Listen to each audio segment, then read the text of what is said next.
तो जो है एवोल्यूशन चैप्टर के अंदर लास्ट क्लास में जो है हमने एडाप्टिव रेडिएशन और एडाप्टिव कन्वर्जेंस की बात कर ली थी। आज की क्लास में जो हम स्टार्ट करने वाले हैं वो क्या है, थ्योरीज ऑफ एवोल्यूशन। कौन सी चीज? Theories of evolution. तो शुरू करते हैं, हेडिंग डाल लोगे आप लोग। टॉपिक का नाम क्या है? Theories of evolution.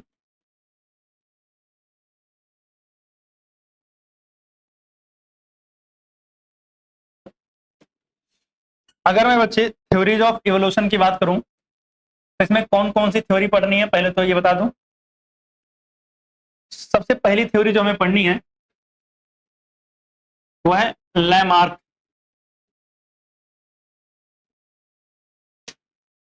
Lamarck theory.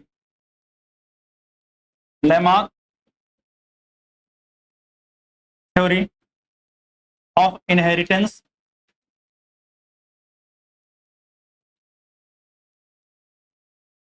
Inheritance of acquired character. Acquired character. दूसरी थ्योरी जो हमें पढ़नी है वो पढ़नी है Darwin theory of natural selection.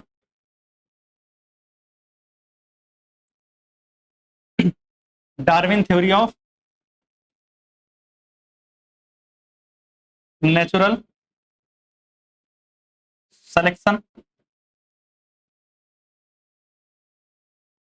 तीसरी थ्योरी पढ़नी है म्यूटेशन थ्योरी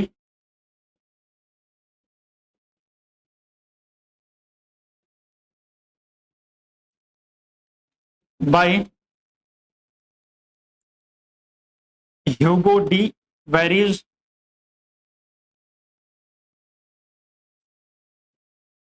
और फोर्थ पढ़नी है मॉडर्न थ्योरी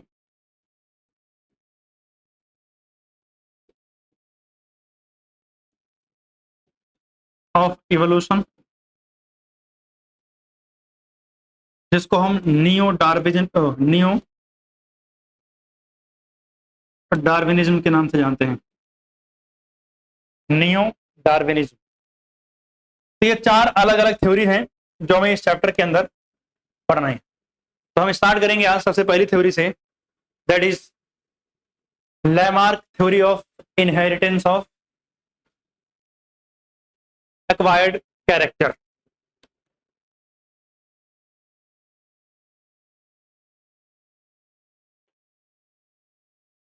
तो हेडिंग डालते हैं सबसे पहली थ्योरी, थ्योरी ऑफ या लैमार्क थ्योरी बोल सकते हैं।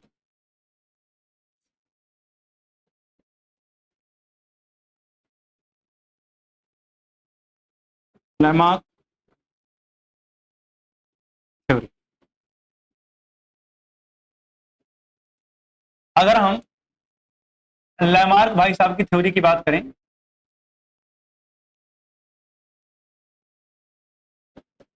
तो ऑब्वियसली नाम इन्हीं का है तो दिया तो इन्हीं ने होगा, ठीक है ना। तो अगर हम बात करें तो ये बात तो सबको पता है, given by Jean Baptiste de Lamarck.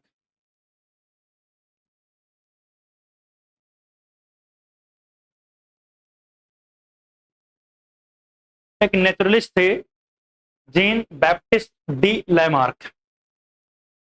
इन्होंने एक किताब लिखी थी और उस किताब का नाम था फिलोसफी जूलॉजिक। क्या लिखा था इन्होंने? किताब, पुस्तक। और इनकी जी बुक थी, उस बुक का नाम क्या था? फिलोसॉफिक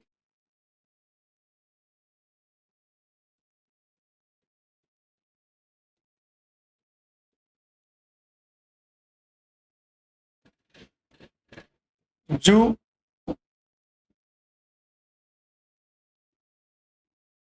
हाँ हाँ ऐसे ही, फिलोसफिक जूलॉजिक। अगर हम बात करें इस किताब को इन्होंने पब्लिश किया था 1809 में। कब किया था? 1809 में। इसी पुस्तक के अंदर इन्होंने क्या किया था, अपनी इवोल्यूशन की थ्योरी के बारे में बताया था। क्या बताया था? अपनी इवोल्यूशन की थ्योरी के बारे में एक्सप्लेन किया था। अगर हम बात करें इनका क्या कहना था, सुन लेना। अगर मैं बात करूं, आराम से बाद में जाके फिलोसफी जूलॉजिक देख लेना, ठीक है ना। अगर हम बात करें कि इनका कहना था कि हर एक पर्सन के अंदर क्या होते हैं, इंटरनल वाइटल फोर्स होते हैं। क्या होते हैं? इंटरनल वाइटल फोर्स होते हैं।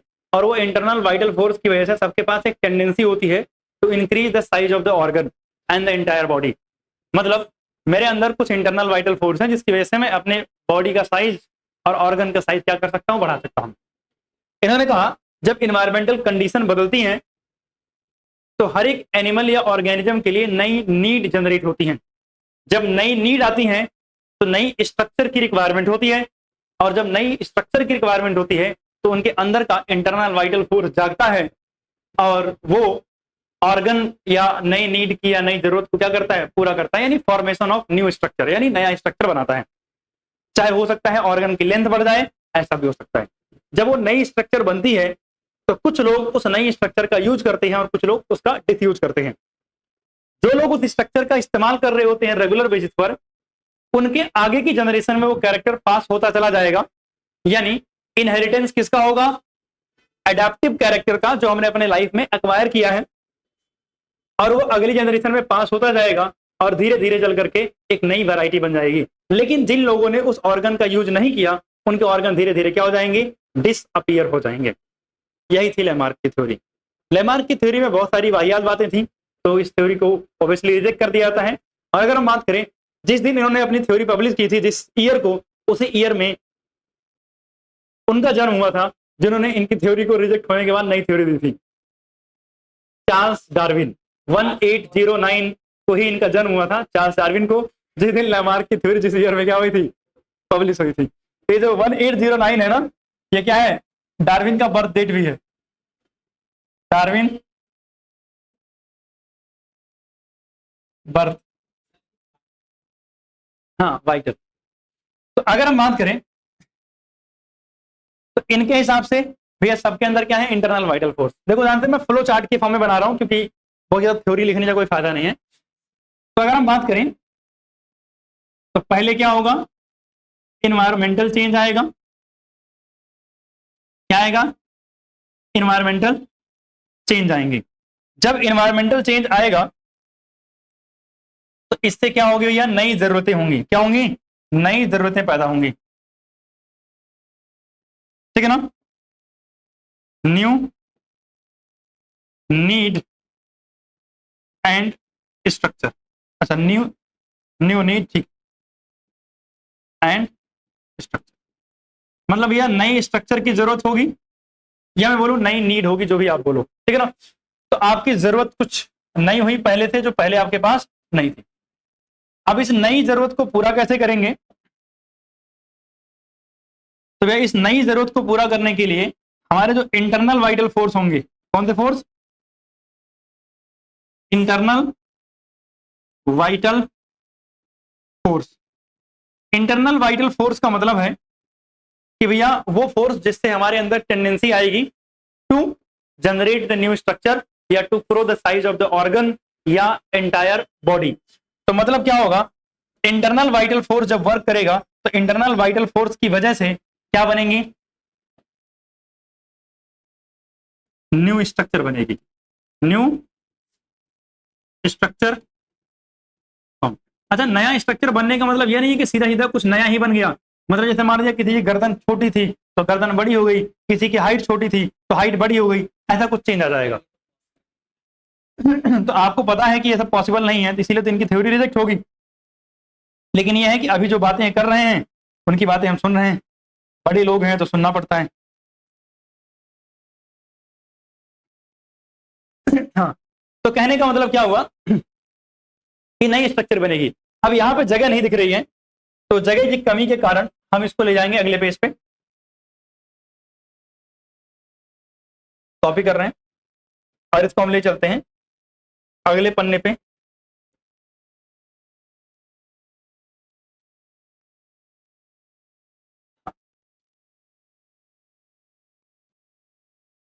तो जैसे कि मैंने बताया भाई, जब हमें क्या बनी, न्यू स्ट्रक्चर बनी, और जो नई स्ट्रक्चर बनी है बच्चे, कुछ लोग इस नई स्ट्रक्चर का क्या करेंगे, यूज, और कुछ लोग क्या करेंगे, डिसयूज। भैया कुछ लोगों के अंदर काम की नहीं है, तो मतलब यूज ऑफ स्ट्रक्चर, और कुछ लोग क्या करेंगे भाई साहब, डिस यूज ऑफ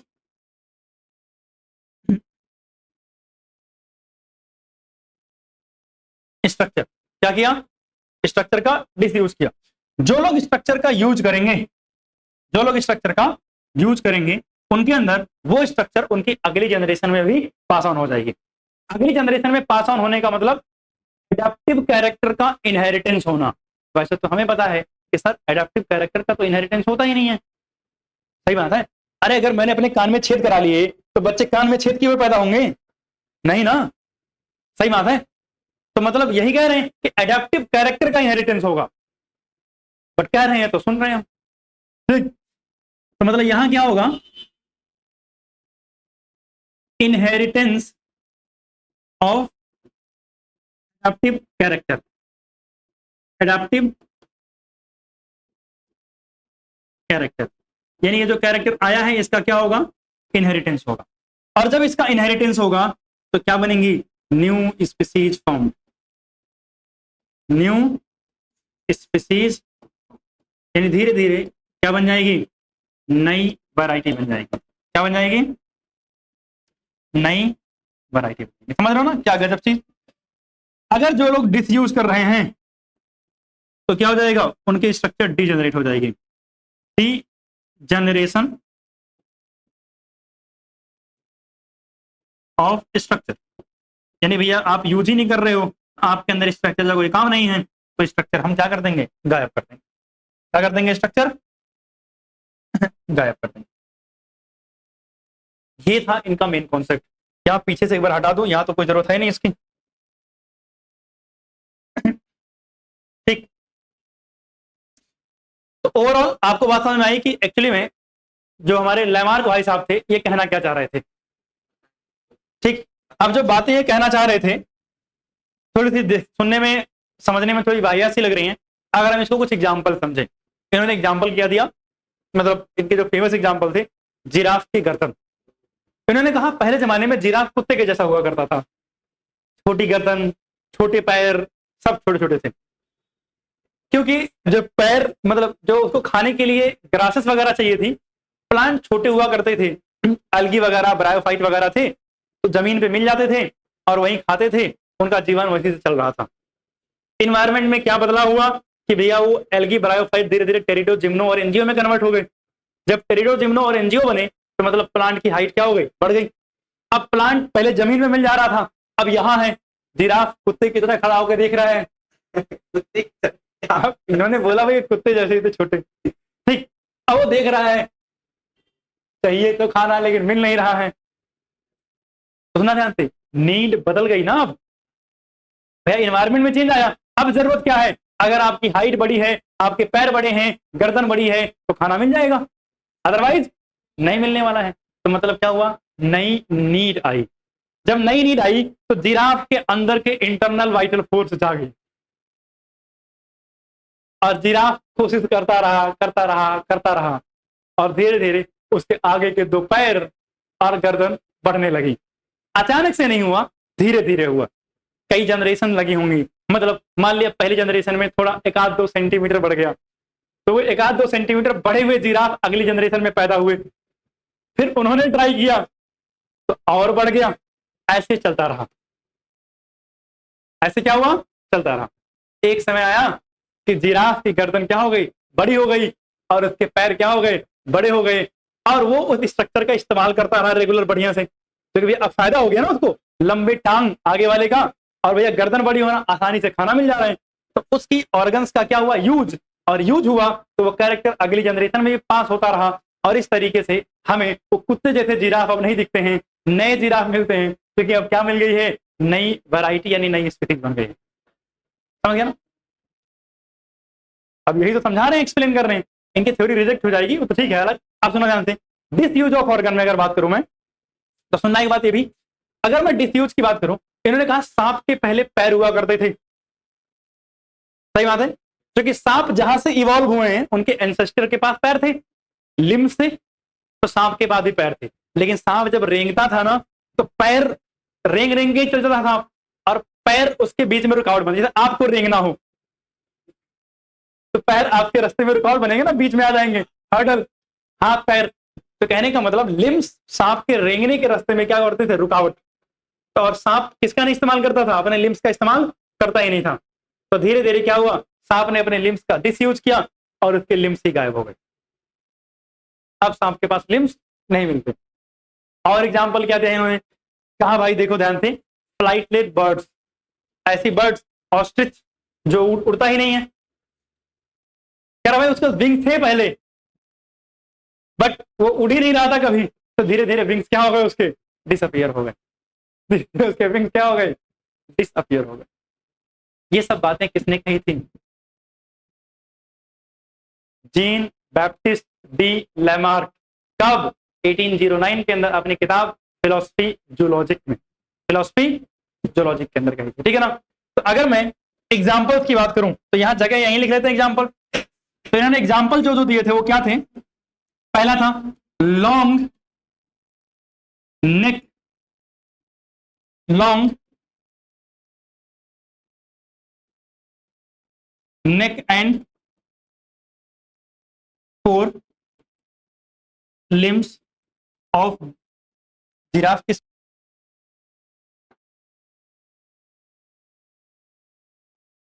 ऐसी होती है giraffe, long neck and 4 limbs of giraffe. इसके अलावा absence of limbs of snake,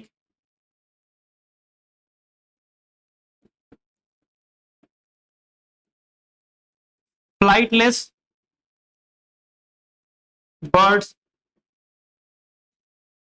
तो मतलब ये वाला जो काम है पहला वाला, ये एग्जाम्पल है किसका, यूज का, और ये दोनों एग्जाम्पल किसके हैं, डिसयूज के। इसको नोट डाउन करो, फिर चलते हैं इनकी कमियों पे।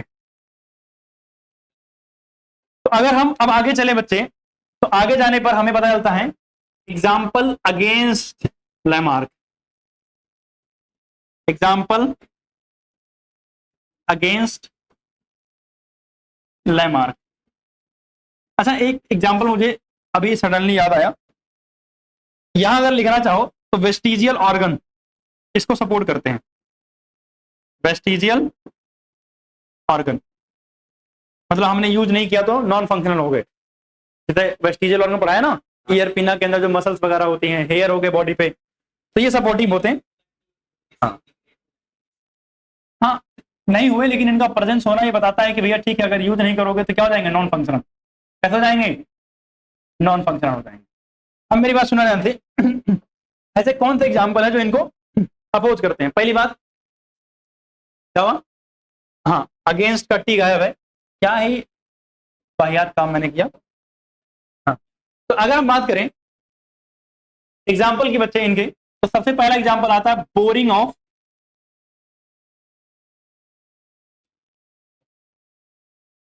Year pinna and knows.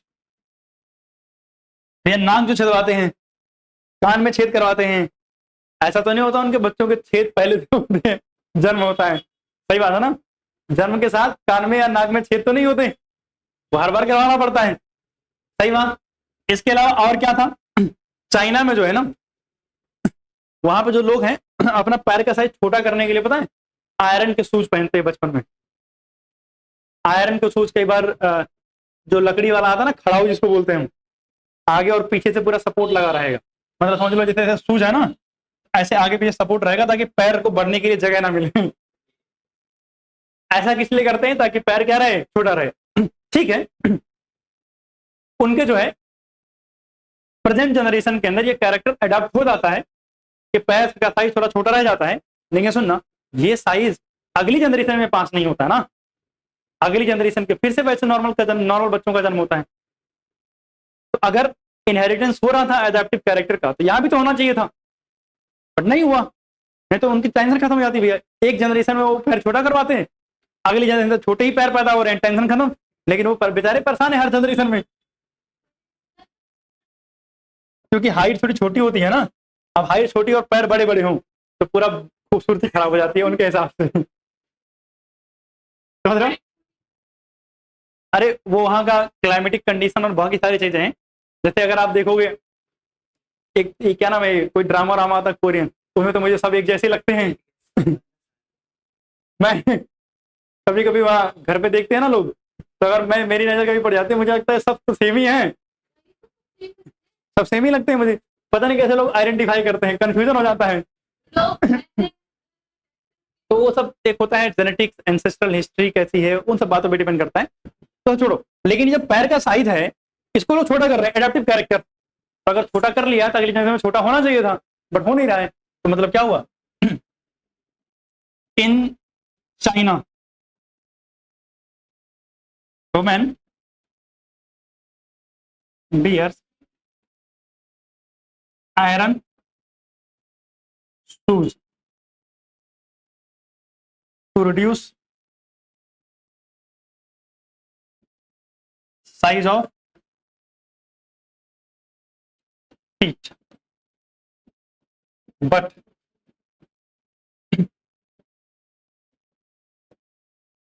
in next generation normal feet having child born, यानी जन्म होता है जिस बच्चे का, उसके नॉर्मल पैर होते हैं। अब मेरी बात सुनना, इस थ्योरी को रिजेक्ट किया था अगस्त वेजमैन ने। तो इन्होंने एक थ्योरी दी थी, theory of continuity of germ plasm, germ plasm, theory of continuity of germ plasm. ये दिया किसने था? अगस्त वेजमैन ने।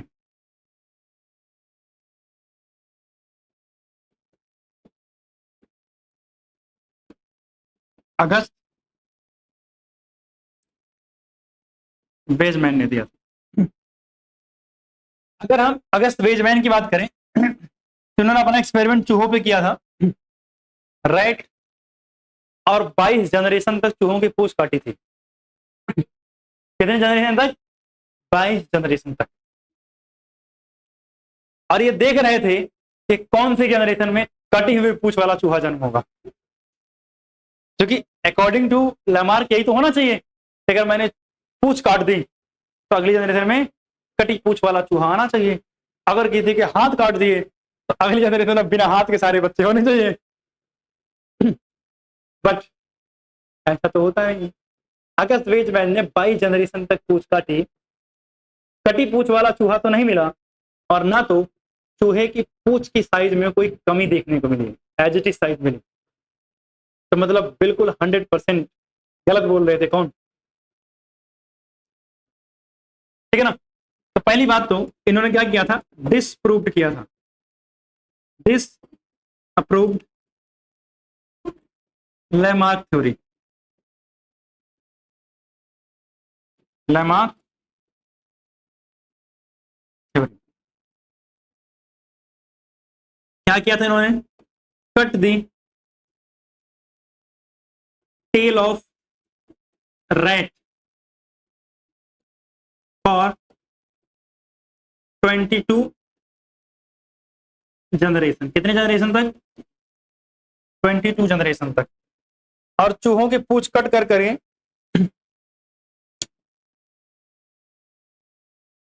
Observe 23rd generation. और उन्होंने 23rd जनरेशन जो हुई उसको क्या किया? ऑब्जर्व किया। ऑब्वियसली इनको ब्रीडिंग करवाया होगा तभी तो इतनी जनरेशन मिली।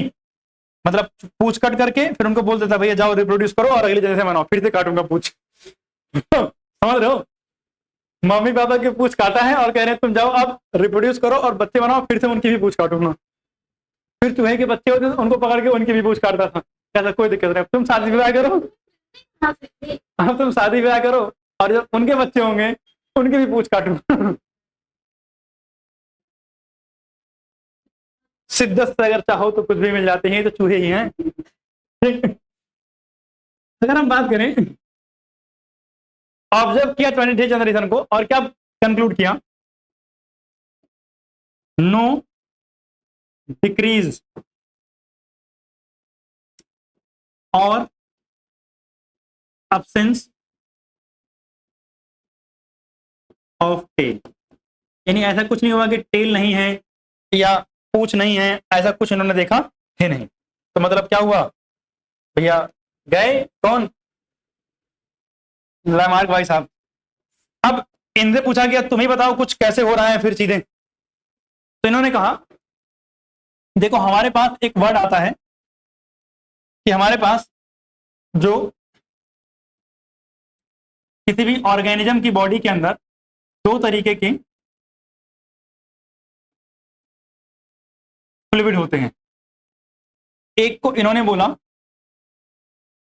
जर्म प्लाज्म, क्या बोला इन्होंने, जर्म प्लाज्म, और एक को इन्होंने बोला सोमैटोप्लाज्म, क्या बोला, सोमैटोप्लाज्म।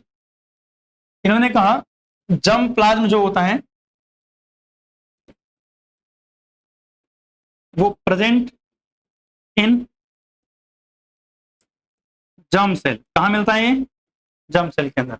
सोमैटोप्लाज्म कहां मिलता है, present in somatic cell of the body, मतलब नॉर्मल हमारी पूरी बॉडी में सोमैटिक सेल, या सोमैटिक सेल को क्या बोलते हैं, नॉन रिप्रोडक्टिव सेल, जो रिप्रोडक्शन में रोल नहीं प्ले करती। सुना ध्यान से, अगर इसमें चेंज होगा, change in somatoplasm is non heritable, भैया ये अगली जनरेशन में पास नहीं होगा। और इन्होंने बोला कि अगर चेंज क्या होगा जर्म प्लाज्म में, यानी गैमेट में, change in germ plasm will pass to next generation.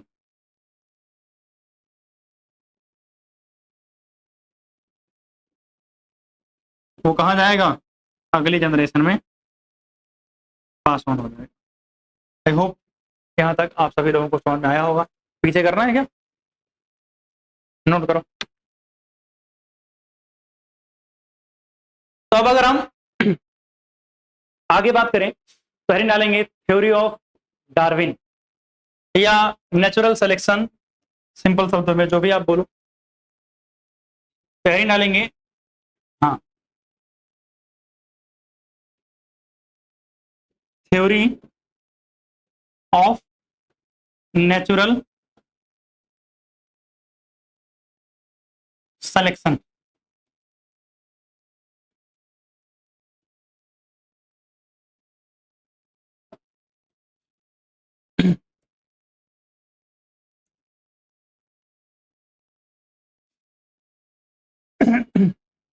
अगर हम बात करें तो ये थ्योरी किसने दी थी,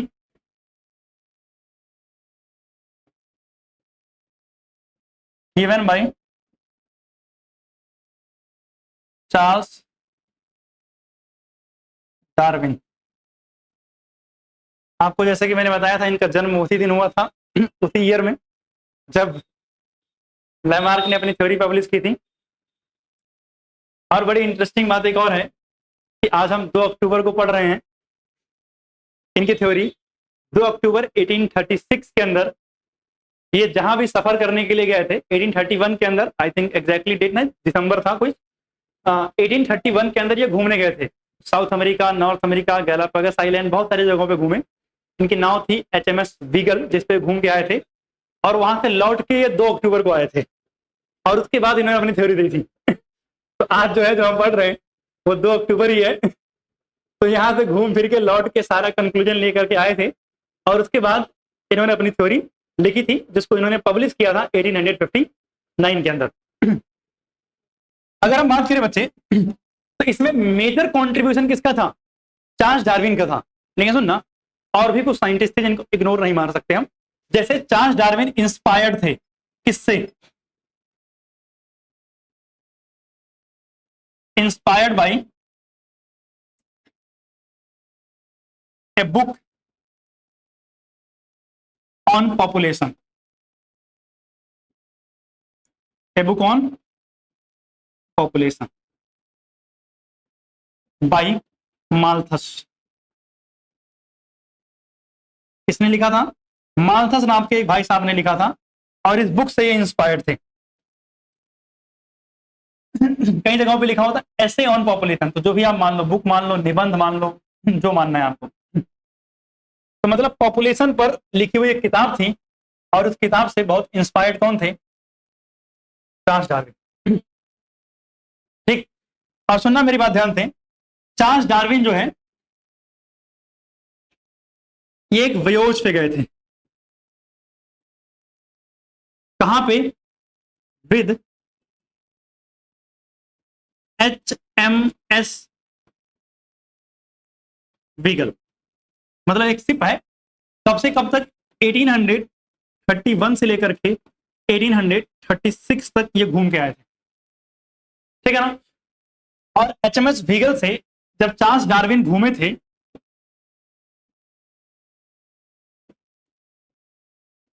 तो चार्ल्स डार्विन ने कुछ स्टडीज की थी। कहां स्टडी की थी? सुनना, इन्होंने स्टडीज की थी गैला पैगोस आइलैंड के ऊपर। ठीक, गैलापागोस आइलैंड के ऊपर इन्होंने स्टडी जो किया था वो क्या थी? स्मॉल ब्लैक बर्ड के ऊपर। किस पे? स्मॉल ब्लैक बर्ड के ऊपर किया था स्टडी। कहां किया था? स्मॉल ब्लैक बर्ड, जिसको आज हम प्यार से डार्विन फिंचेज बोलते हैं। डार्विन फिंचेज बोलते हैं, ठीक है। वो भी कह रहे होंगे कि भैया हमारा नाम इतना अच्छा था, डार्विन भाई साहब ने अपने नाम पे रख लिया। ये चार्ल्स डार्विन के बारे में सुनना। एक नाम आपने और सुना होगा, जब मैं बायोजियोग्राफिकल एविडेंस पढ़ा रहा था, अल्फ्रेड रसेल वेलेस। तो अगर हम बात करें, तो हमारे जो दूसरे भाई साहब थे, अल्फ्रेड रसेल वेलेस। अच्छा, अगर मैं बात करूं, तो ये जो आपका गैलापागोस आइलैंड है ना, ये पैसिफिक ओशियन में है। कहां है ये? पैसिफिक ओशियन में लोकेटेड है। जो ये दूसरे भाई साहब थे जिनका नाम है अल्फ्रेड रसेल वेलेस, ये गए थे मलाय आर्कीपेलागो आइलैंड पे। मलाय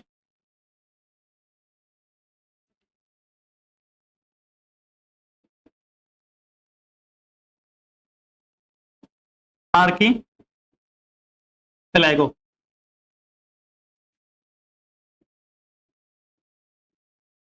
कहां गए थे? मलाय आर्कीपेलागो आइलैंड पे गए थे। और इस आइलैंड पे इन्होंने स्टडी कहां किया था? On animals and plants. Animals and plant. वैसे तो मैंने यहां मेंशन नहीं किया, बट ये जो अल्फ्रेड रसेल वेलेस थे ना, ये भी इंस्पायर्ड थे उसी बुक से, पॉपुलेशन, ठीक है ना। तो सारी दिक्कत आप लोगों की जो है वो माल्थस की वजह से है। इंस्पायर ज्यादा कर दिया इन लोगों ने। तो आप सुनना ध्यान से, हाँ, जब इन दोनों ने घूम फिर करके कुछ कंक्लूजन वगैरह निकाल लिया। अच्छा, एक और बात, जो मलाय आर्कीपेलागो है, ये इंडियन ओशियन में है। कहां है? इंडियन ओशियन के अंदर लोकेटेड है। और जो अल्फ्रेड रसेल वेलेस थे, भैया नेचुरल सिलेक्शन में इनका नाम क्यों नहीं आ रहा है? क्योंकि इन्होंने आगे कंक्लूजन नहीं दिए थे, इन्होंने अपनी सारी कंक्लूजन्स डार्विन को फॉरवर्ड कर दिए थे, और डार्विन ने उन सबकी स्टडी करके अपनी नॉलेज का इस्तेमाल करके एक किताब लिखी थी, origin of species by means of natural selection. तो मतलब इन दोनों का क्या हुआ कंक्लूजन, इन दोनों का जो कंक्लूजन था वो आज एक किताब में पब्लिश हुआ है, और वो किताब का नाम क्या है, मतलब बहुत जमाने पहले हुआ है, आज नहीं हुआ है। कंक्लूजन क्या है, वो कहां है, एक बुक में है, origin of species bye means of natural selection, bye means of natural selection, bye means of natural selection, यानी नेचुरल सिलेक्शन से नई स्पीसीज की फॉर्मेशन। और ये बुक पब्लिश हुई थी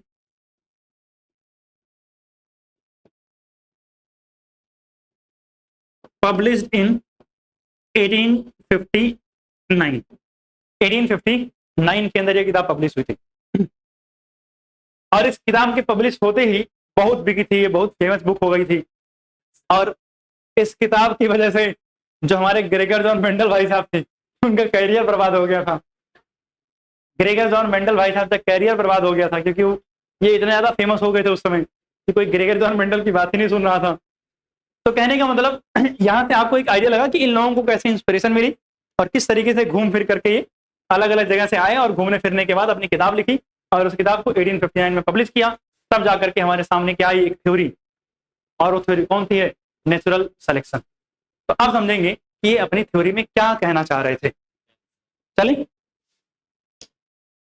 तो सबसे पहले आगे चलते हैं। अगर हम बात करें इस थ्योरी की, तो इस थ्योरी में कुछ बेसिक से पॉइंट है। पहली बात, इस थ्योरी के दो की कॉन्सेप्ट थे। कितने की कॉन्सेप्ट, दो। पहला की कॉन्सेप्ट ब्रांचिंग डिसेंट था, और दूसरा था नेचुरल सिलेक्शन। मतलब डार्विन की थ्योरी के कितने की कॉन्सेप्ट थे, टू की कॉन्सेप्ट। पहला क्या है, ब्रांचिंग डिसेंट,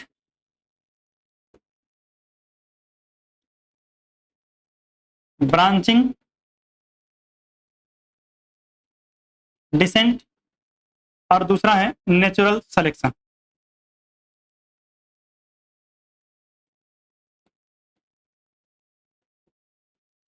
सिंपल शब्दों में अगर बताऊं तो नेचुरल सिलेक्शन तो अभी हम समझने वाले हैं, ब्रांचिंग डिसेंट समझना। जैसे मान लिया मेरे पास ये कोई है, एक वैरायटी नंबर 1 यानी स्पीसीज नंबर 1, ठीक। समय बीतेगा और इस स्पीसीज से आगे चल के हो सकता है दो अलग अलग नई स्पीसीज बन जाएं। मैं इसको स्पीसीज नंबर 2 और स्पीसीज नंबर 3 दे रहा हूं। हो सकता है आगे चल करके इससे फर्दर एक नई और स्पीसीज बन जाए, जिसे मैं स्पीसीज नंबर 3 नाम दे रहा हूं। और हो सकता है आगे चल के इससे एक फर्दर और नई स्पीसीज बन जाए, जिसे मैं स्पीसीज नंबर 4 दे रहा हूं। और मान लिया यहीं से एक और नई वैरायटी बन गई, जिसे मैं स्पीसीज नंबर 5 दे रहा हूं। मतलब अगर आप देखोगे तो सब स्टार्ट कहां हुए, एक कॉमन एंसेस्टर से, उसमें कुछ वेरिएशंस आए, उस वेरिएशन की वजह से एक नई वैरायटी की फॉर्मेशन हुई। तो आपको दिखा वैरायटी नंबर 2 एंड 3 यानी नई स्पीसीज। फिर उनके अंदर कुछ वेरिएशन आए, उससे और नई स्पीसीज बनी। हो सकता है 2 बने, 4 बने, या नई एक ही बन जाए, ऐसा कोई रिस्ट्रिक्शन नहीं है। बट मतलब कहना है ये कि एक कॉमन एंसेस्टर से शुरू होगा और एक डायरेक्शन में धीरे धीरे धीरे धीरे ब्रांचिंग होती जाएगी और नई नई वैरायटीज क्या होंगे, बनती जाएंगी। अगर आप स्टार्टिंग पॉइंट से यानी 5th और 4th से शुरू करोगे उल्टा जाना, तो आपको पता चलेगा कि सब के सब तो ओरिजिनेट कहां से हुए हैं, एक कॉमन पॉइंट से हुए हैं, एक कॉमन एंसेस्टर से हुए हैं। जैसे जब हम इवोल्यूशन पढ़ते हैं, अगर इवोल्यूशन छोड़ दो, जब हम पढ़ते हैं वो क्या नाम है, एनिमल किंगडम या प्लांट किंगडम, तो आपको पता है क्या बोलते हैं हम, कि हमारे पास क्या था, मोनेरा, मोनेरा से कौन आया, प्रोटिस्टा, वहीं से फिर फंजाई और प्लांटी और एनिमेलिया बने। तो ओवरऑल हम क्या कह रहे हैं कि भैया प्लांटी फंजाई कहां से आए, प्रोटिस्टा से, प्रोटिस्टा कहां से आया, मोनेरा, और मोनेरा में कौन आया, आर्कीबैक्टीरिया, जो कि आपने कहां पढ़ा है, इवोल्यूशन में, इस चैप्टर में पढ़ा है, एंशिएंट बैक्टीरिया। तो मतलब ओवरऑल कहीं ना कहीं अगर बहुत बैक साइड में चले जाएं तो हम सब आए कहां से हैं, एक सेल से तो आए हैं, एक बैक्टीरिया से तो बने हैं। तो यही क्या है इनका ब्रांचिंग डिसेंट। नेचुरल सिलेक्शन तो हम समझने वाले हैं। चलें, तो अब आगे चलते हैं। ये बात याद रखना। अच्छा, ये एक नंबर जो क्वेश्चन में कई बार आता रहता है कि ब्रांच टू की concept of Darwin, branching descent and natural selection. अब मेरी बात सुनना ध्यान से। सबसे पहली बात अगर हम करते हैं डार्विन की थ्योरी का, तो सबसे पहली जो बात है वो क्या है? Over production. डार्विन ने क्या बोला? पहले बात समझ लो, फिर बात करते हैं, लिखेंगे। ओवर प्रोडक्शन क्या मतलब है इनका? इन्होंने कहा देखो भाई साहब, पॉपुलेशन की जो ग्रोथ होती है ना, वो कैसी ग्रोथ होती है? ज्योमेट्रिक ग्रोथ होती है। कैसी ग्रोथ? Geometric growth. खाना हमारे पास लिमिटेड है। खाना हमारे पास क्या है? लिमिटेड है। मतलब सिंपल शब्दों में, अगर रिसोर्स की ग्रोथ हो रही है तो वो कैसी है? कैसी है? अर्थमेटिक ग्रोथ है। और किसकी ग्रोथ? पॉपुलेशन की ग्रोथ कैसी है? ज्योमेट्रिक ग्रोथ है। तो पहला जो इनका पॉइंट कहता है वो क्या कह रहा है? Over production. Over production of population. किसकी ओवर प्रोडक्शन? पॉपुलेशन की ओवर प्रोडक्शन। मतलब क्या हुआ? जो ऑर्गेनिज्म है या जो लिविंग है वो कैसे कर रहे हैं? Grows geometrically. Geometrically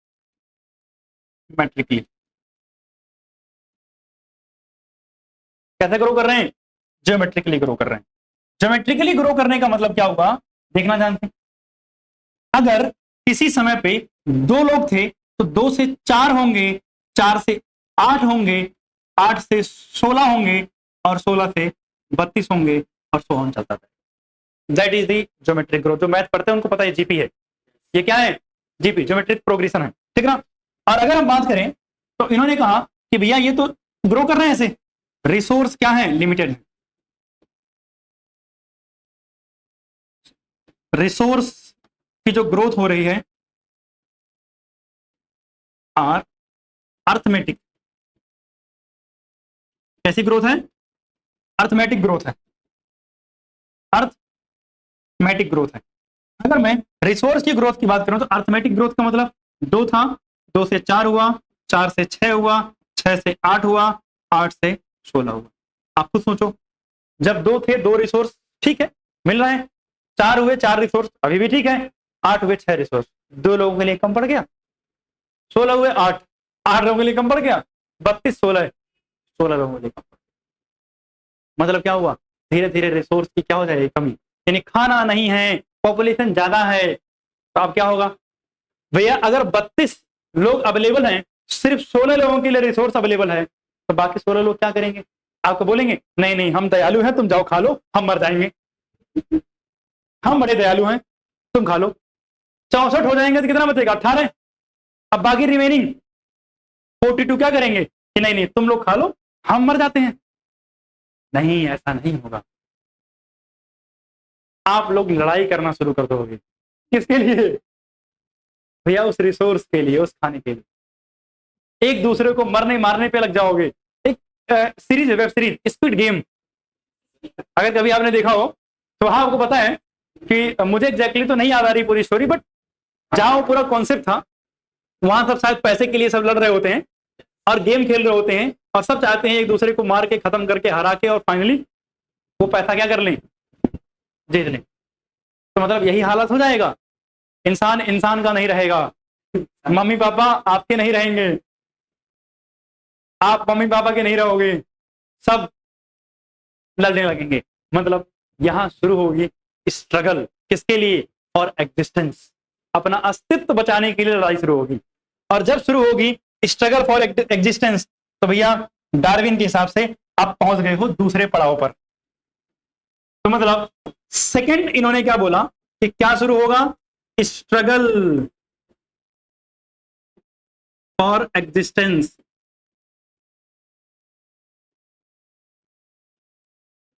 struggle for existence. भैया अनलिमिटेड पॉपुलेशन, लिमिटेड फूड, तो क्या होगी? लड़ाइयां। स्ट्रगल किसके लिए? सर्वाइवल के लिए। ठीक है ना? इसका मतलब क्या होगा? स्पीसीज या ऑर्गेनिज्म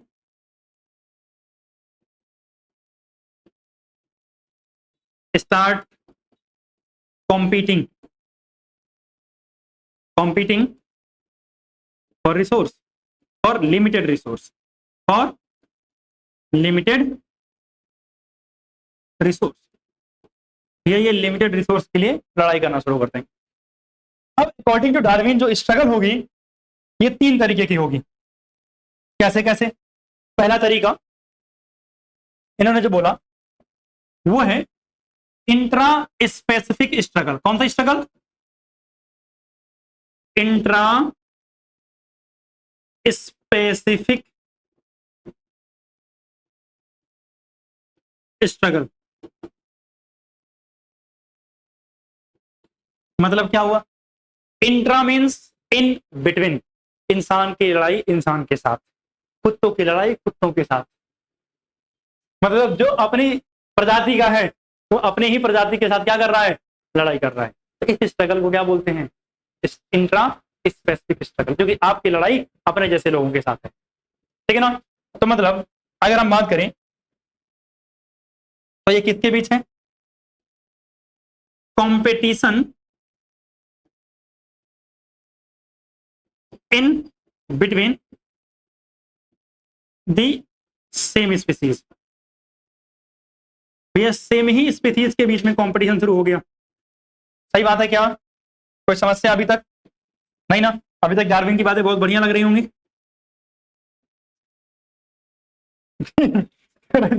मार काट है। हाँ बस एक मिनट। बी पार्ट जो दूसरा कहता है, कहता भैया स्ट्रगल इंटर स्पेसिफिक हो सकती है। कैसी हो सकती है?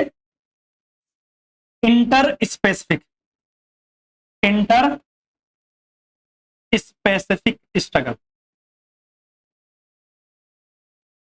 कौन सी स्ट्रगल? Inter specific struggle. अब इंटर मतलब इन बिटवीन। भैया आप लड़ाई कर रहे हो कुत्ते से खाने के लिए, ये समय भी आ सकता है। भैया खाना नहीं है, रोड पे हड्डी पड़ी हुई है, कुत्ता देखा, आपने देखा, आपको भी चाहिए, कुत्ते को भी चाहिए। कुत्ता दौड़ के गया उठाने, आपने कुत्ते की पूंछ पकड़ी और पीछे फेंक दिया, नहीं मुझे तो ये हड्डी। तो मतलब इनके कहने का मतलब है अब आपसे कंपटीशन सिर्फ आपके साथ नहीं है। जैसे अगर आप बात करें तो आज के समय में अगर आपने देखा होगा, आप अगर आपने रियल में नहीं देखा तो फिल्मों में देखा होगा, हम डरते हैं कि एलियन आएंगे खाना लेके चले जाएंगे। फिल्मों में तो मानते ही हैं। मैं कह रहा हूं अगर आप रियल में भी बहुत, अगर आप देखोगे जो बड़ी बड़ी ऑर्गेनाइजेशन है ना, वो इस बात को इंश्योर करती है कि भैया सब कुछ किसके लिए अवेलेबल हो, प्रोटेक्शन अलग अलग चीजों से लिए करते हैं अर्थ की, ताकि कोई बाहर वाला ना आए यहाँ। अगर आपने फिल्मों में ही देखा होगा तो आपने देखा होगा कि हम हमेशा डरते हैं एलियन से, कोई मतलब स्पेस से बाहर कोई आएगा हमें खत्म कर देगा, हमें डिफेंस बनाना है, कुछ अपना प्रोटेक्शन करनी है, तो डर तो रहे ना दूसरों से। हम मार्स में जगह ढूंढ रहे हैं, मंगल ग्रह पे जगह रहने की, कहीं खाना कम पड़ रहा है। तो कहने का क्या मतलब है कि भैया स्ट्रगल शुरू हो जाएगी दूसरे लोगों के साथ भी। मतलब क्या हुआ? कंपटीशन किसके बीच में हुआ? कंपटीशन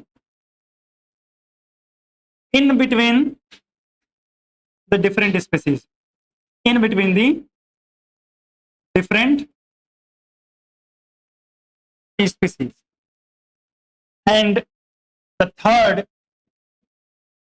यानी जो सी पार्ट है वो कौन सा कंपटीशन है? Environmental struggle.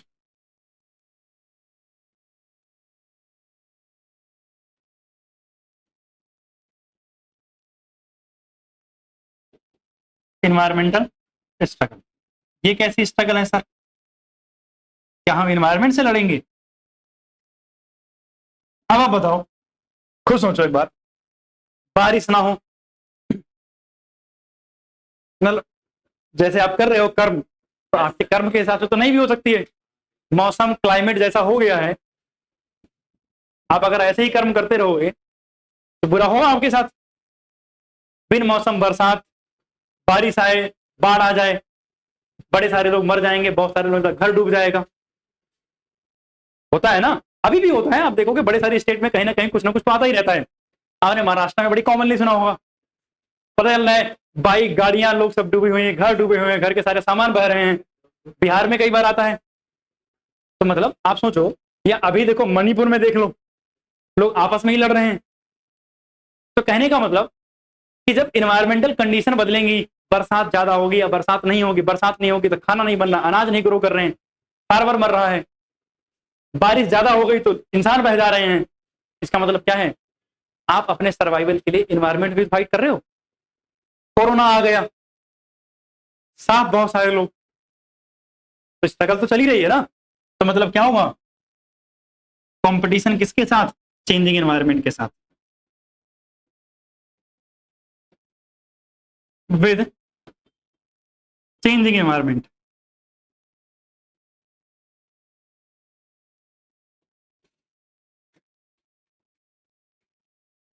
अब डार्विन ने कहा यार मैंने बहुत बातें कर ली, किसके बारे में, स्ट्रगल के बारे में और सब लड़ाइयों के बारे में, अब थोड़ी कुछ अच्छी बात करते हैं, पॉजिटिव।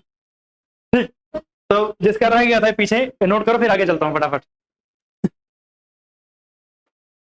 तो हमने बात की डार्विन की नेगेटिविटी की, अच्छी बातें कर रहे थे लेकिन हमें बुरा लग रहा था कि यार इतना कंपटीशन। तो अब जो है, इतने कंपटीशन के बाद डार्विन ने कहा देखो भाई साहब, अब हम सबके पास वेरिएशन है, हम सबके पास क्या है, वेरिएशन। तो मतलब जो अगली बात इन्होंने बताई वो बड़ी खूबसूरत सुनहरी सी बात बताई है। तीसरी बात, variation and heredity, variation and heredity. Darwin ने कहा सुनो भाई साहब, जब इतनी सारी स्ट्रगल चल रही है तो दुनिया में मौजूद जितने भी एनिमल्स हैं कोई एक जैसा नहीं है, सब अलग हैं। यानी सारे इंसान एक दूसरे से अलग हैं, सारे जानवर एक दूसरे से अलग हैं। भैया कुत्तों से तो अलग दिखते ही हैं, तो उनसे कंपेयर मत करना। मतलब हम सारे इंसान आपस में भी अलग हैं एक दूसरे से, हम सारे इंसान आपस में भी क्या हैं, एक दूसरे से अलग हैं। मतलब इन्होंने क्या बोला, no two individual are alike. मतलब कोई भी दो लोग एक जैसे नहीं हैं, एक जैसे भाई नहीं है। तो अगर एक जैसे नहीं है तो कुछ ना कुछ तो वेरिएशन होगा। तो इन्होंने कहा भैया सबके पास क्या है, वेरिएशन। क्या है सबके पास, वेरिएशन। लेकिन सर सबके पास जो वेरिएशन है तो सबको क्यों नहीं जिंदा रख लेता। तो डार्विन भाई साहब ने कहा देखो वेरिएशन सबके पास दो तरीके के हैं। कुछ लोगों के पास जो वेरिएशन है वो हार्मफुल है और कुछ लोगों के पास वेरिएशन जो है वो यूजफुल है।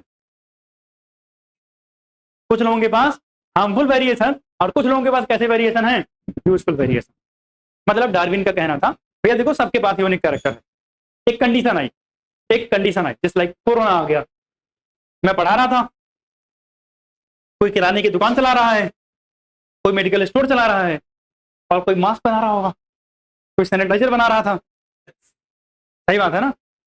कोरोना आया, मोदी जी टीवी पे आए, कल से सब बंद, क्या होगा, मेरा गया, किराना वाला दुकान पे बेच रहा सामान। सही बात है ना।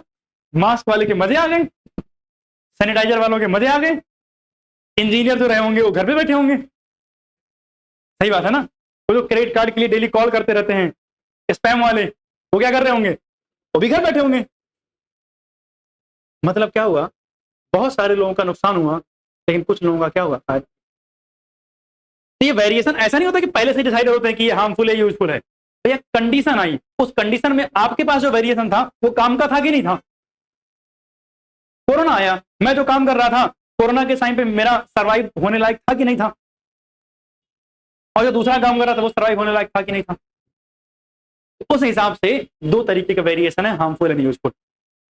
अब जो हार्मफुल वेरिएशन है वो किसी पर्टिकुलर कंडीशन में आपकी कोई मदद नहीं करेंगे to survive in that condition. तो आप क्या हो जाओगे, उस कंडीशन में एलिमिनेट हो जाओगे, खत्म, टाटा बाय बाय। लेकिन जो यूजफुल वेरिएशन है वो क्या करेंगे, आपको हेल्प करेंगे to survive in that condition. और जब हेल्प करेंगे सर्वाइव करने के लिए तो क्या होगा, भाई आप सेलेक्ट हो जाओगे। और जब आप सेलेक्ट हो जाओगे तो क्या होगा, मजे आ गए, आगे आपकी जनरेशन, आपकी पॉपुलेशन, मजे आ जाएंगे आपके, फिर बोलोगे हमारा ही राज है यहाँ।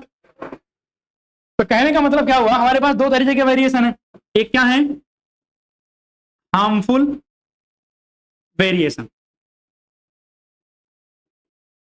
और एक क्या है, यूजफुल वेरिएशन।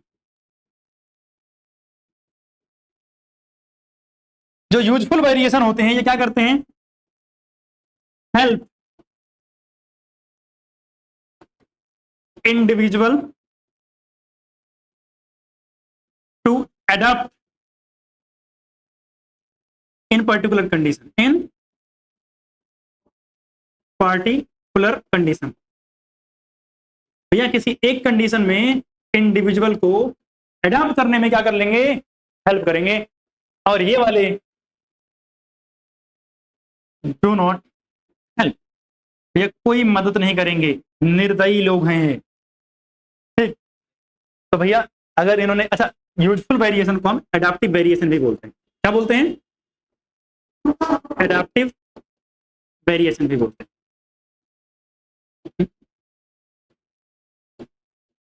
एडाप्टिव वेरिएशन के नाम से। तो आपको समझ में आया कि सर दो तरीके के वेरिएशन है। अब सोचो, जो लोग उस समय सरवाइव कर गए होंगे, जो लोग बच गए होंगे, वो रिप्रोड्यूस करेंगे और नई जनरेशन बनाएंगे। मतलब अब इस कंडीशन में, मतलब जब वेरिएशन सबके पास था, कोई कंडीशन आई, उस कंडीशन के अंदर जिसके पास वेरिएशन बढ़िया थे उसको नेचर क्या कर लेगा, सेलेक्ट, मतलब वो जिंदा रहेंगे, और बाकी जो हार्मफुल वेरिएशन वाले वो क्या हो जाएंगे, एलिमिनेट हो जाएंगे। अब जो जिंदा बच गए हैं वो रिप्रोड्यूस करेंगे और नई प्रोजेनिज बनाएंगे, और फिर नई प्रोजेनिज बनाते बनाते बनाते बनाते क्या होगा, एक नई स्पीसीज की फॉर्मेशन हो जाएगी आगे की जनरेशन में। 2 मिनट बाहर आ जाओ, उसके बाद आगे बात करते हैं, ठीक है।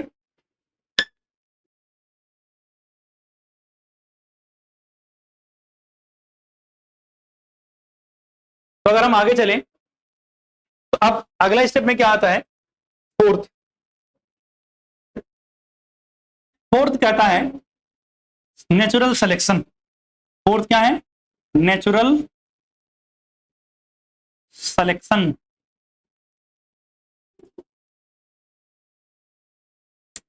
या फिर बोलते हैं इसको हम survival of fittest, survival of fittest. भैया जो सबसे फिट होगा वो सरवाइव करेगा और बाकी सबको क्या कर देंगे, एलिमिनेट कर देंगे। तो आप बताओ, जिनके पास ज्यादा एडाप्टिव वेरिएशन थे वो नेचर में ज्यादा बढ़िया सुटेबल होंगे ना। ठीक, तो मतलब ये क्या कहता है कि individual with more adaptive variation, more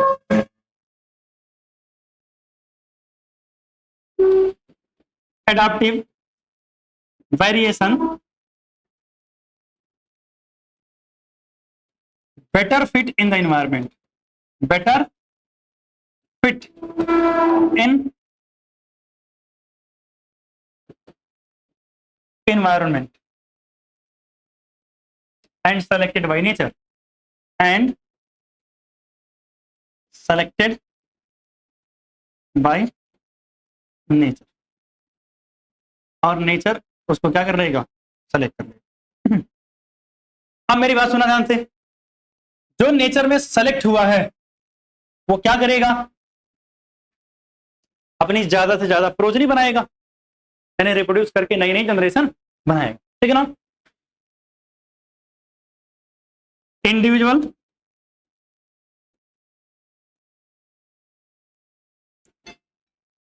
will reproduce to live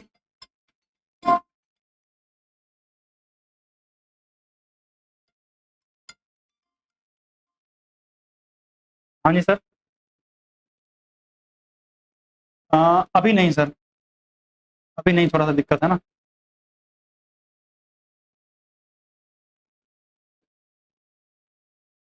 अच्छा,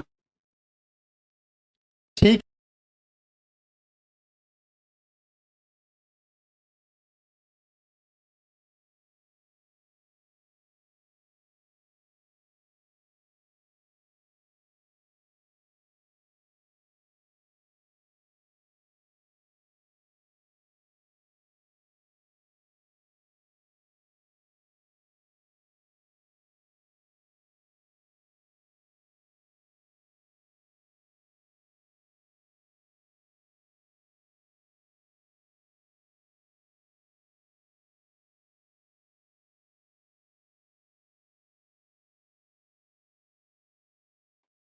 हाँ, तो मैं क्या कह रहा था कि individual will reproduce to leave more and more progeny, मतलब बहुत सारी पॉपुलेशन बनेगी और इनकी जो पॉपुलेशन आएगी वो भी रिप्रोड्यूस करेगी और पॉपुलेशन बनाएगी। तो भैया ऐसे ही इनकी ही पॉपुलेशन क्या होगी, बढ़ती जाएगी और इनकी पॉपुलेशन बढ़ते बढ़ते हम पहुंचेंगे 5वें नंबर पे और इसको हम बोलते हैं बच्चे स्पीसिएशन। क्या बोलते हैं, स्पीसिएशन, यानी पूरी नई वैरायटी बन जाएगी। क्या बन जाएगी, नई वैरायटी।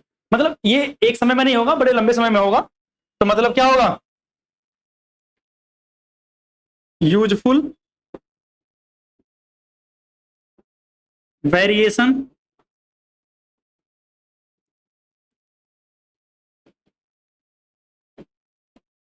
ट्रांसफर होंगे, transfer to next generation. Useful variation अगली जनरेशन में क्या होंगे, ट्रांसफर होते रहेंगे ओवर मेनी ईयर्स, बहुत सालों तक। और इसका रिजल्ट क्या होगा, न्यू स्पीसीज की फॉर्मेशन होगी। Result in formation of new species, result in formation of new species, यानी नई वैरायटी क्या हो जाएंगी, बन जाएंगे। इस तरीके से चार्ल्स डार्विन ने इवोल्यूशन को एक्सप्लेन किया और आई थिंक अच्छा लगा होगा कि चार्ल्स डार्विन ने कम से कम कुछ अच्छी लॉजिकल बातें की थी, लैमार्क की तरह तो नहीं किया। सही बात है। तो किस तरीके से एक नई स्पीसीज की फॉर्मेशन होगी, ये कैसे एक्सप्लेन किया गया है चार्ल्स डार्विन ने, ये बात ठीक है। अब अगर हम बात करें बच्चे, तो चार्ल्स डार्विन ने जिराफ की गर्दन के बारे में क्या एक्सप्लेनेशन दिया। तो चार्ल्स डार्विन ने कहा कि भाई देखो, जिराफ की गर्दन ऐसे इंटरनल वाइटल फोर्स की वजह से नहीं बढ़ी है। एक्चुअली पॉपुलेशन में पहले short neck and short limbs वाले जिराफ हुआ करते थे, बट उनमें से एक आध दो का जब जन्म हुआ तो कुछ कारण की वजह से क्या आया, उनके अंदर कोई चेंज आया जिसकी वजह से उनके पास भैया लंबे पैर थे और लंबी गर्दन थी। सबके पास नहीं था, कुछ गिने चुने के पास, क्योंकि उनको कोई बेनिफिट, लंबे पैर और लंबी गर्दन का बेनिफिट नहीं मिल रहा था, तो उनकी पॉपुलेशन कम थी। कब तक, जब तक जमीन पे सब कुछ खाने के लिए अवेलेबल था, ग्रासेस, छोटे प्लांट से। जब प्लांट बड़े हुए तो अब चीजें अवेलेबल कहां, हाइट पे, तब बेनिफिट किसको मिलेगा, उसको जिसकी गर्दन लंबी थी। तो धीरे धीरे बेनिफिट किसको मिला, लंबी गर्दन वालों का। तो उनको बेनिफिट मिला, उन्होंने अपनी पॉपुलेशन लगातार बढ़ाते गए, उनको एडवांटेज मिल रहा था। और इस तरीके से अगर आप बहुत सालों में दिखोगे तो आपको लंबी गर्दन वाले ज्यादा दिखने लगेंगे, छोटी गर्दन वाले गायब हो जाएंगे, क्योंकि उनको खाना ही नहीं मिल रहा तो मर जाएंगे। इस तरीके से जाके जो है लंबी नेक वालों का इवोल्यूशन हुआ, ऐसा नहीं हुआ। लेकिन सुनना ध्यान से, डार्विन की थ्योरी में एक कमी है। वो कमी क्या है, आपको ये नहीं बताया कि वेरिएशन कैसे आता है। ये तो बताया कि वेरिएशन होता है, एक यूजफुल एक हार्मफुल, लेकिन द कॉज ऑफ वेरिएशन क्या होगा, इस बारे में कुछ भी नहीं पता है। एक और इंपॉर्टेंट बात कि जब डार्विन बात करते हैं ना, तो डार्विन के हिसाब से फिटनेस का मतलब है रिप्रोडक्टिव फिटनेस। नोट करके लिखना। अगर हम बात करें according to Darwin,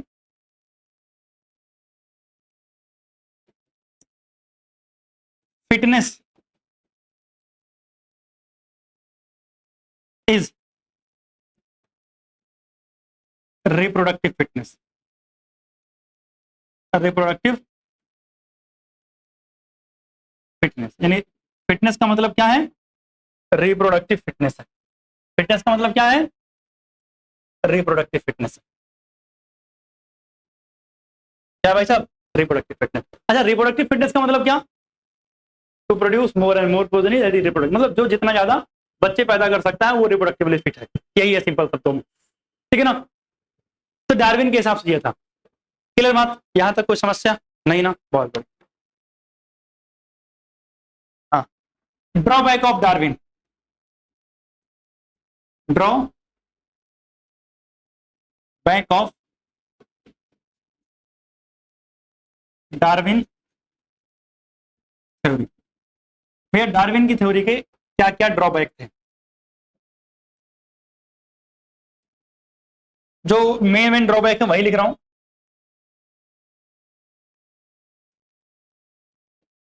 did not explain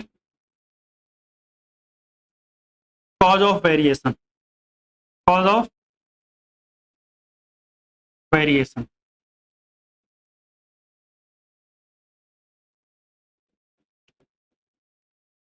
did not explain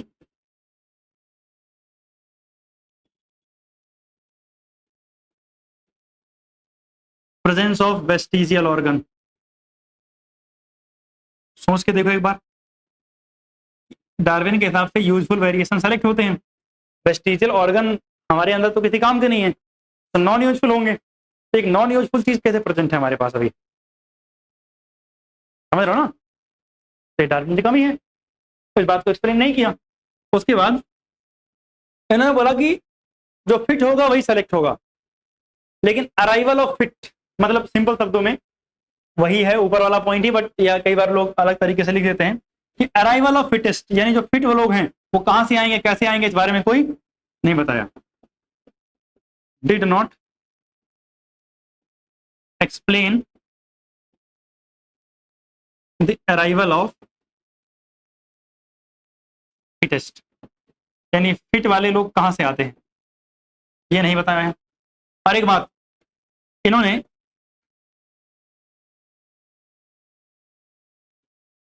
selection right, why selection right लिखो, why only female has selection right. अब ये बात देखो कहीं मेंशन नहीं की हुई है डार्विन की थ्योरी में, बट ये है कि इनकी बुक के अंदर है कि मतलब जब भी रिप्रोडक्शन होता है तो जो मेटिंग पार्टनर होता है, यानी सिंपल शब्द में बोलो शादी के लिए हस्बैंड या वाइफ में किसके साथ शादी होगी तो जनरली सेलेक्ट कौन करेगा, वाइफ करेगी, यही कहना है। मतलब फीमेल हमेशा चूज करेगी कि जो हस्बैंड है वो कौन होना चाहिए। इनका ओवरऑल कहने का यही मतलब था, अगर हम आज के कॉन्टेक्स्ट में समझाएं तो क्यों ऐसा, इस बात का कोई जवाब नहीं था। तो ये सब कमियां थी इसकी थ्योरी की, जिसकी वजह से जो है इस थ्योरी के बाद एक और थ्योरी, हाँ रिजेक्ट नहीं हुई है थ्योरी, क्योंकि ये थ्योरी मॉडर्न कॉन्सेप्ट में आएगी और मॉडर्न कॉन्सेप्ट में बहुत बड़ा रोल है इसका। बट जो कमियां इनकी रह गई थी वो कमियां आगे कुछ कुछ थ्योरी आएंगी जो एक्सप्लेन करेंगे और फिर उन सबको मिलाकर हम क्या देंगे, एक थ्योरी दे देंगे। जैसे कि आपको पता है कि जब तक किसी का नाम चलता रहेगा थ्योरी के आगे थ्योरियां रिजेक्ट होती रहेंगी, जेलस इन बिटवीन द जो है साइंटिस्ट। तो ये भी इंसान ही है। तो बाकी हम अगली बात में, अगली क्लास में हम बात करेंगे mutation theory and modern theory of evolution, ठीक है ना? तो आज के लिए बस यहीं तक, मिलते हैं अगली क्लास में और अगले एपिसोड में, ठीक।